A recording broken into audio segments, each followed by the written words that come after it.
Welcome back to another FPL video. This will be the team selection for Blank Gameweek 26. I'll briefly recap on how I did in Double Gameweek 25, then look ahead to my transfer plans. Only one free transfer this week, and I'm looking to navigate Blank Gameweek 26 and 29, ideally without using the free hit, but I am open-minded. If you want to see a chip strategy guide video, then be sure to drop a like on this video and get this to over 200. Then there's going to be a chip strategy guide video very soon, potentially tomorrow. Then, of course, on Saturday, the deadline stream and a reaction stream over the weekend, and much more UCL fantasy and FPL content headed your way. So be sure to also check all the links in the description below for the Patreon, Championships Discord server, the FPL League, Drafthound, and my Twitter and Instagram, and be sure to follow me on those platforms. But without further ado, let's jump straight into this video.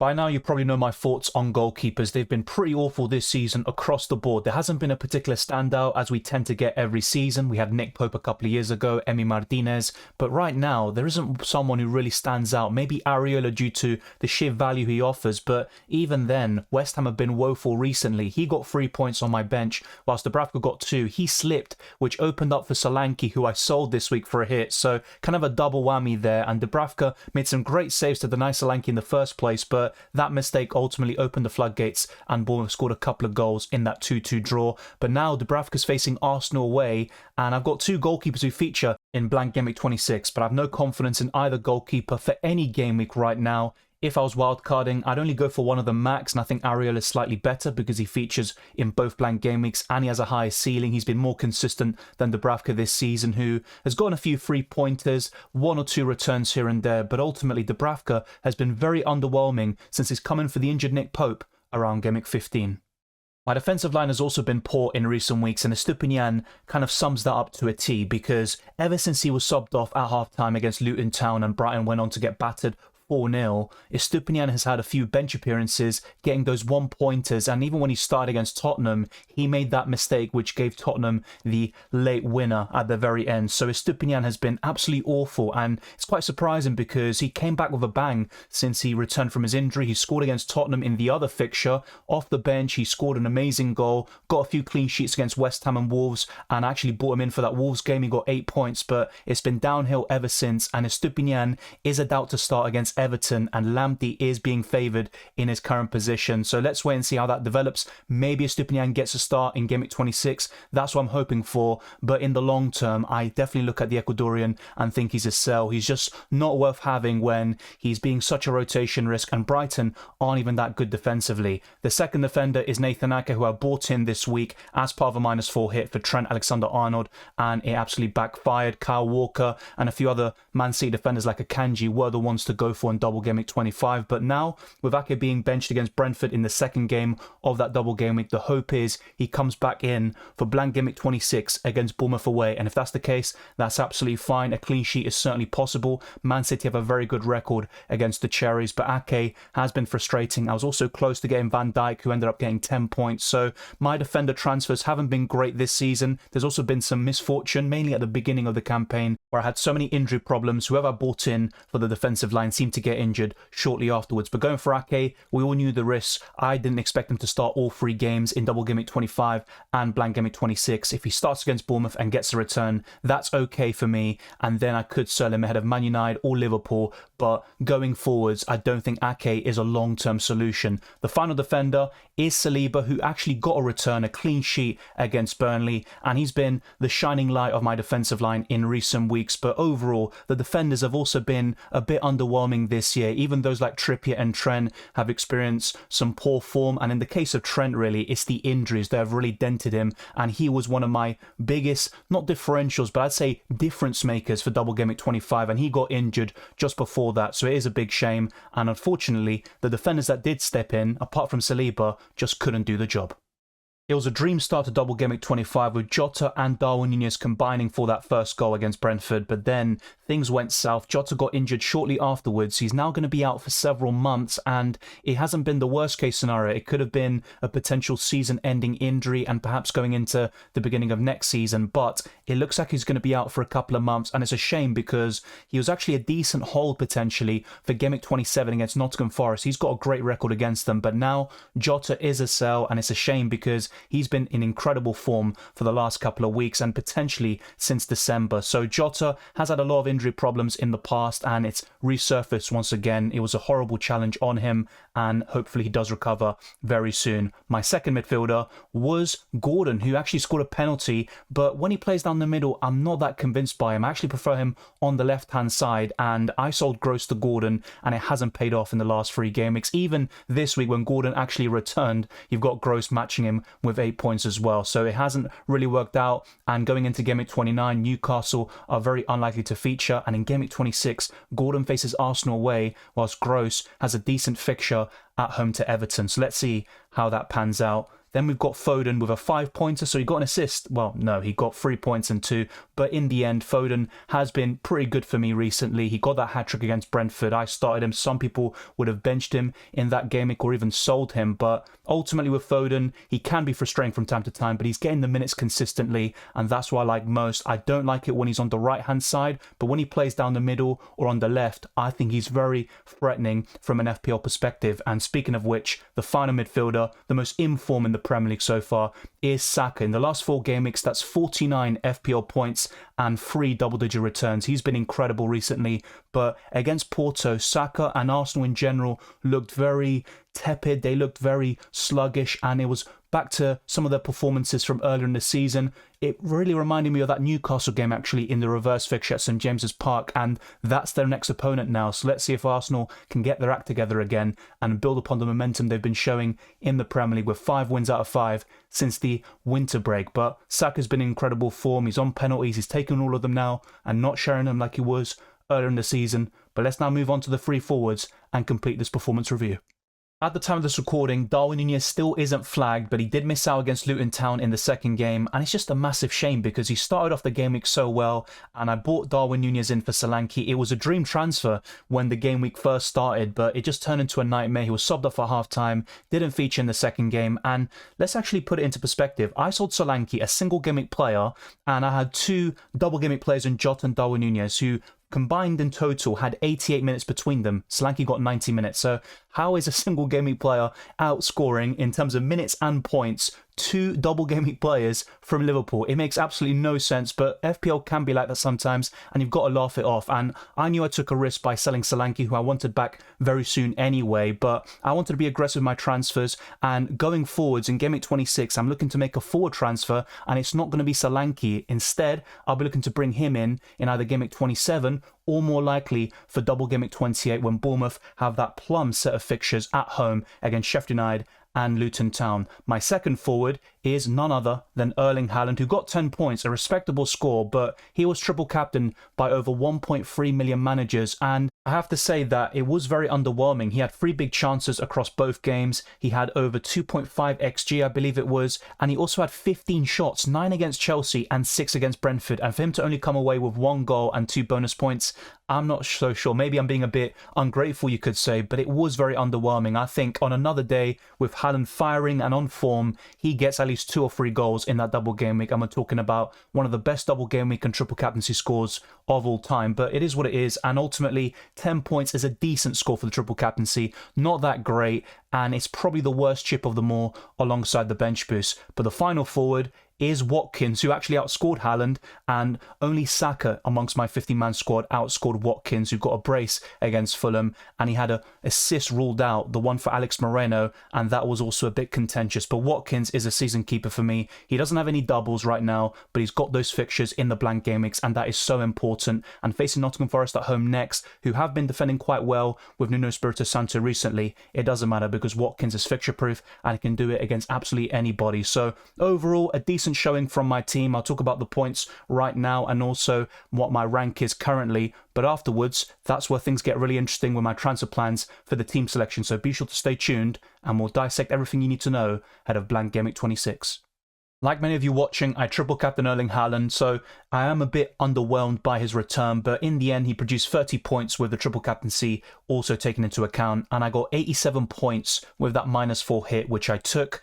for Darwin Núñez in for Solanke. That cost me around 11 points really, a 7-point difference between their base scores and the -4 hit. So I really should have just held on to Solanke, but what I'm going to do next week could also soothe the pain a little bit and actually maybe see me get more points in the long term. Let's wait and see. I want to also have your thoughts down in the comment section below, but it's a very aggressive transfer plan in the forward position, and that's 1,508 points for the season. And I did go up in rank, but only just to 355k. So it's progress. I'm getting to the stage where I'm matching my rank from Game Week 1, where I was around 200k, and that was my highlight of this season. Ever since, it has been a bit up and down, particularly between Game Week 4 and 8, which kind of decimated my season. I've been recovering ever since. But let's now head over to the team selection. I've got one free transfer, and I'm actually looking at taking a -4 hit to optimize my Blank Gameweek 26 squad, and also looking ahead to Blank Gameweek 29.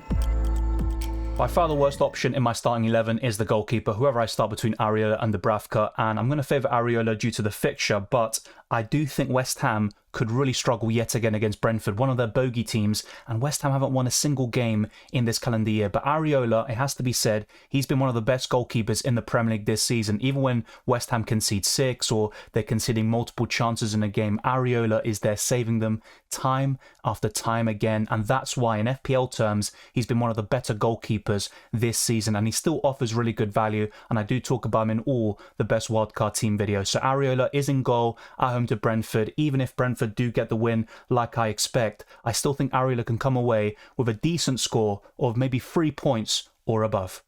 Although I'm not fully convinced about Estupiñán starting, I actually think he will get the nod this time out, but some Brighton fans are saying that Estupiñán will play in the FA Cup and not play against Everton, where Brighton have a bit more of a solid base in terms of their Premier League starting 11. So let me know your thoughts down in the comment section below. But I think for those with Estupiñán, as I discussed in the transfer tips video, hold him for Game Week 26 and then sell him from Game Week 27 onwards if possible. That is the ideal scenario. My second defender is Ake, who was benched in the second game of Double Gameweek 25. So now I'm expecting him to start against Bournemouth, his former club, and I think he will get the nod as well. I'm more confident about Ake than I am with Estupiñán, but ultimately both of them aren't good FPL options in the long term with the current minutes in mind. And to be fair, Ake did start 9 Premier League games in a row before that benching against Brentford. With Estupiñán, that's just a much bigger minutes issue going forwards, but Man City always have this rotation policy in the defensive line, which always puts me off. I talked about skipping Ake last week, but after that injury to Gvardiol, I went for Ake and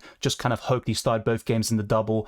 If not, at least then get the start in Game Week 26 when I needed that extra body. So let's see how it pans out. But Ake is still a decent choice, at least for Game Week 26. After that, I think he does enter sell territory. The last defender, though, is Saliba, one of the best defenders in FPL, but he's facing Newcastle at home, and I do expect the Toon to get some chances and to potentially score a goal, and they could really frustrate Arsenal, actually, despite Newcastle having the worst defence since December. But I do think Arsenal will get the job done overall. A clean sheet is maybe a bit less likely. I know Saliba's been great recently, and Arsenal haven't been conceding many chances, period, but I still think Newcastle are one of the best attacking teams in the league, and I do have some clashes, actually, between my midfielders and defence, and also my forwards and the goalkeeper. By no means is this transfer locked in, but Hwang Hee-chan could well be one of 2 moves I make in Game Week 26, and it would be for Diogo Jota. It makes complete sense. The only issue and downside is that in Blank Game Week 29, Wolves are unlikely to feature, and it depends on 2 FA Cup results. Wolves need to lose to Brighton and Bournemouth need to lose to Leicester. Now, both of those are possible, but for them to happen at the same time, that's what leads it to being unlikely, in my opinion. Compare that to Nottingham Forest versus Man United, for example, and let's say Forest beat Man United, then United will feature against Sheffield United in Blank Game Week 29. That is maybe not a likely scenario, but that's only one result that you need to happen. So in the case of Wolves featuring in Blank Game Week 29, you need 2 results to go your way in the FA Cup 5th round. But looking specifically at Game Week 26, I think Hwang Hee-chan is one of the best options on paper, playing down the middle in Cunha's absence, potentially on penalties, especially when Sarabia isn't on the pitch, and Hwang Hee-chan is by far the biggest goal threat that Wolves have to offer, especially when Cunha is out injured, and Sheffield United are one of the worst Premier League teams of all time. So I think Hwang Hee-chan is a very good punt, but I don't mind Pedro Neto, who is arguably a bit more consistent, but only 2 goals for the Portuguese winger, but 11 FPL assists. That's what really makes him stand out, and he does return more often than not. The other midfielders I'm considering apart from Pedro Neto are the Aston Villa midfielders. Leon Bailey is a bit exciting, but I also think he's a bit of a minutes concern, especially when the Europa Conference League comes back into play. And then Douglas Luiz, a bonus points machine on penalties, a great record at Villa Park, and he got a 15-pointer against his Game Week 29 opponent West Ham in the reverse fixture. So this midfielder transfer is definitely not locked in. My original plan was to go for Douglas Luiz, and he might still come in for me. But right now, if I'm looking at tackling the Game Week right in front of me and Game Week 27 and 28, I do prefer Hwang Hee-chan, and he's my current preference, but I'll talk about this in the deadline stream as well on Saturday. My second midfielder is Gordon away to Arsenal. Not great. That's one of my clashes this week between Saliba and Gordon, but ultimately it's not the end of the world, and there could be a possibility of both of them returning at the same time, although it is quite unlikely. And Gordon is on penalties, playing down the middle, but Isak could be back this weekend, and that could be massive for Newcastle, although it does take Gordon off penalty duties and up front. But to be honest, I don't really mind Gordon playing on the left. If anything, I think his performances are even better when that's the case. My other midfielders include Foden away to Bournemouth, and I think he could be quite good this week, but my concern is rotation because he has started a lot of Premier League games recently, and Man City still have most of their players available with the exception of Grealish right now and a few others here and there like Gvardiol. But Foden for me is a good option, and some people will be looking to sell him in Game Week 27 against Man United. My advice would be no, because Foden has a good record against them, and he scored a hat-trick last season at the Etihad against the Red Devils, and whilst I don't expect that to happen this time round, I do expect him to get a return in Game Week 27, and if anything, Game Week 28 against Liverpool away is probably the best time to sell Foden, or if not, blank Game Week 29, where Man City are very unlikely to feature. My final midfielder is Saka, a good captaincy contender this week actually, and if you look at my midfield, I think Hwang Hee-chan and Saka are the best options on paper, but don't discount Foden. And overall, I think the forwards probably take the cake this week, but Saka, despite that poor performance against Porto and Arsenal looking very sluggish, I do think they'll up the tempo and go all for it against Newcastle and probably score a few goals in the process. For me, this is the best front three you can assemble in Blank Gameweek 26, and I discussed this in the best free hit team video. But Ollie Watkins owned to Nottingham Forest is a good fixture still, despite Forest's improvement under Nuno Espirito Santo. Watkins only has 2 goals in 9 appearances against Nottingham Forest throughout his career, and 1 goal in 3 Premier League games, which is actually a bit surprising, but I still back him to do well in this fixture, and he is also a captaincy contender. I actually might change the captaincy and vice captaincy around, as I'll talk about very shortly, but Watkins should be a consideration. And in terms of Aston Villa assets, he's by far the best option they have, and Douglas Luiz would maybe be a close second. You're also looking at a Villa defender like Pau Torres or Alex Moreno, but I think Watkins does take the cake, and he's also a season keeper for me, and I'm not looking to sell him anytime soon. My second forward is Erling Haaland away to Bournemouth, and I'm not going to do anything crazy like sell him in Game Week 26 or 27, but when he faces Liverpool at Anfield in 28, I could look to sell him to Dominic Solanke. And yes, I had Solanke last week. I sold him for a hit. I'm going to be aggressive with my transfers. I'm not buying him back for Game Week 26 against Manchester City at home. Instead, I'm looking to buy Ivan Toney, potentially for a -4 hit if I also buy Hwang Hee-chan. And as I mentioned before, Toney has a great record against West Ham, 2 goals and 2 assists in 3 Premier League games, and Brentford also tend to get the better out of West Ham, who are really struggling in this calendar year with 0 wins, and they're losing quite a lot of games in a row. But West Ham are going to bounce back eventually, especially when Paqueta comes back, and that could make the likes of Jared Bowen and Kudus great options for blank Game Week 29 and potentially for Game Week 27 or 28. And let's see if Paqueta's back even sooner for this game week. But either way, I still think Toney is a great option, and Brentford, to be fair, have been in pretty poor form themselves. They're not winning many football matches over the last 20 games, so their form is quite comparable to West Ham. But Toney, regardless if Brentford win, draw or lose, Toney's always in and amongst the action. He's a great penalty taker, and from open play, everything goes through him, so he's got the assist potential, and of course, in terms of goal threat, he's one of the very best in the league.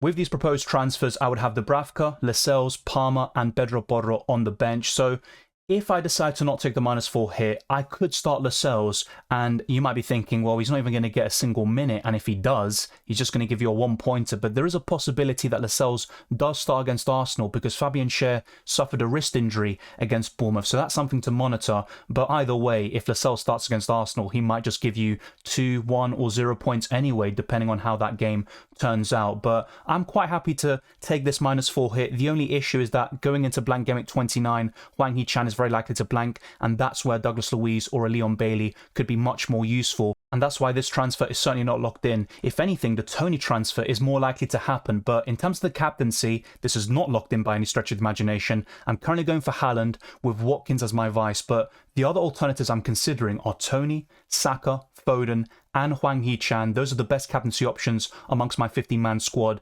And if I were to change the captaincy, I'd actually be very tempted by a Hwang Hee-chan or Saka. I think those are the ones that could become my new captain and vice captain. I put a poll out on my YouTube channel, so be sure to check that out. But ultimately, that is my starting 11 with these proposed transfers. It would be for a -4 hit. I could always just make a free transfer, put Lascelles in, and then go ahead into Gameweek 27. And I think for those of you that can afford to roll this week, it would be a great move, because going into Gameweek 27, you would have more information with the FA Cup 5th round results, and that will also determine your Gameweek 29 transfer plans, especially if you don't want to use the free hit for that game week. But let's now move on to Drafthound and fpl.team to optimize my FPL squad even further.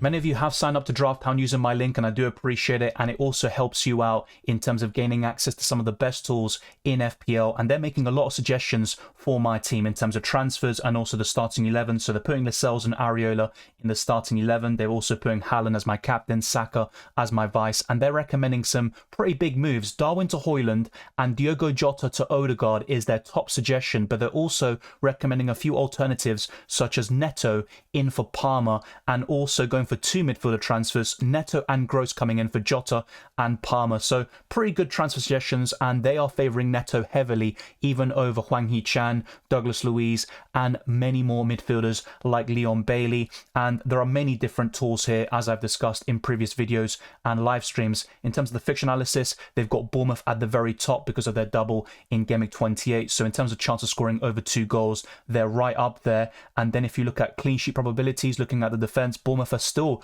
right up there in top. You've got the likes of Arsenal, Palace, Brighton and West Ham in the top 5. So quite an interesting list, and it is obviously very heavily impacted upon the blanks and doubles that are happening. Then there's also the player comparison tool, which is very easy to use. They've got the popular suggestions and comparisons that are used by users right here and highlighted, but you can also make your own very easily. There's predicted lineups, and you can see the expected minutes of every player when you sign up to Drafthound. But one feature that they've added very recently is player scouting, and it's very in-depth. It gives you everything you need to know. And here, for example, is Hwang Hee-chan. They've got a summary. They've got him as a prolific goal scorer this season, good value compared to other midfielders, predicted to start and play around 80 minutes this game week. He also has an above average chance of scoring over the next 5 game weeks, and then some cons or some kind of neutral points here made by Drafthound. So projected decent expected points, 19.9 over the next 5 game weeks, decent defensive fixtures for the clean sheet points, and an average chance of assisting, because Hwang Hee-chan isn't really known for them, only 3 FPL assists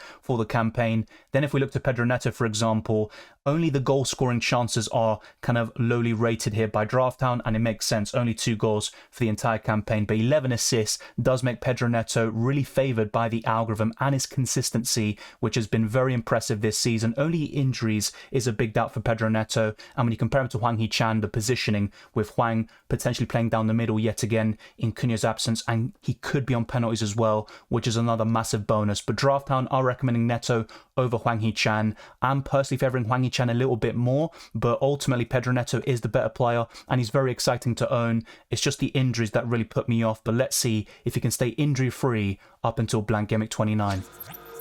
In Gameweek 27, assuming that I get Hwang Hee-chan and Tony for a -4 hit in Blank Gameweek 26, I would be very open to making one transfer and buying Heung-min Son, potentially for Cole Palmer or Anthony Gordon, and the starting 11 could well be Areola in goal away to Everton, although that's quite close between him and Dubravka, Saliba, Stupinian and Pedro Porro as the back 3, Son, Saka, Foden and Gordon as the midfield 4, it could be Palmer instead of Gordon, and the front 3 is Haaland, Watkins and Tony, and the bench would be Dubravka, Hwang Hee-chan, Ake and Lascelles. And to be honest, that's quite a decent bench. Hwang Hee-chan could even start with the way Newcastle are defending both home and away, and the expected points is 61.2, and that's with with Pedro Neto having 0 expected points because of his injury, but I think he could be back by Game Week 27, and he could be a nice hold for Blank Gameweek 29 as well, and I would have 0.6 million left in the bank by making that Palmer to Hwang move. But once again, it could be Gordon making way instead, and there's a few things that could change. For example, Hwang not being bought in this week, and instead it would be in Game Week 28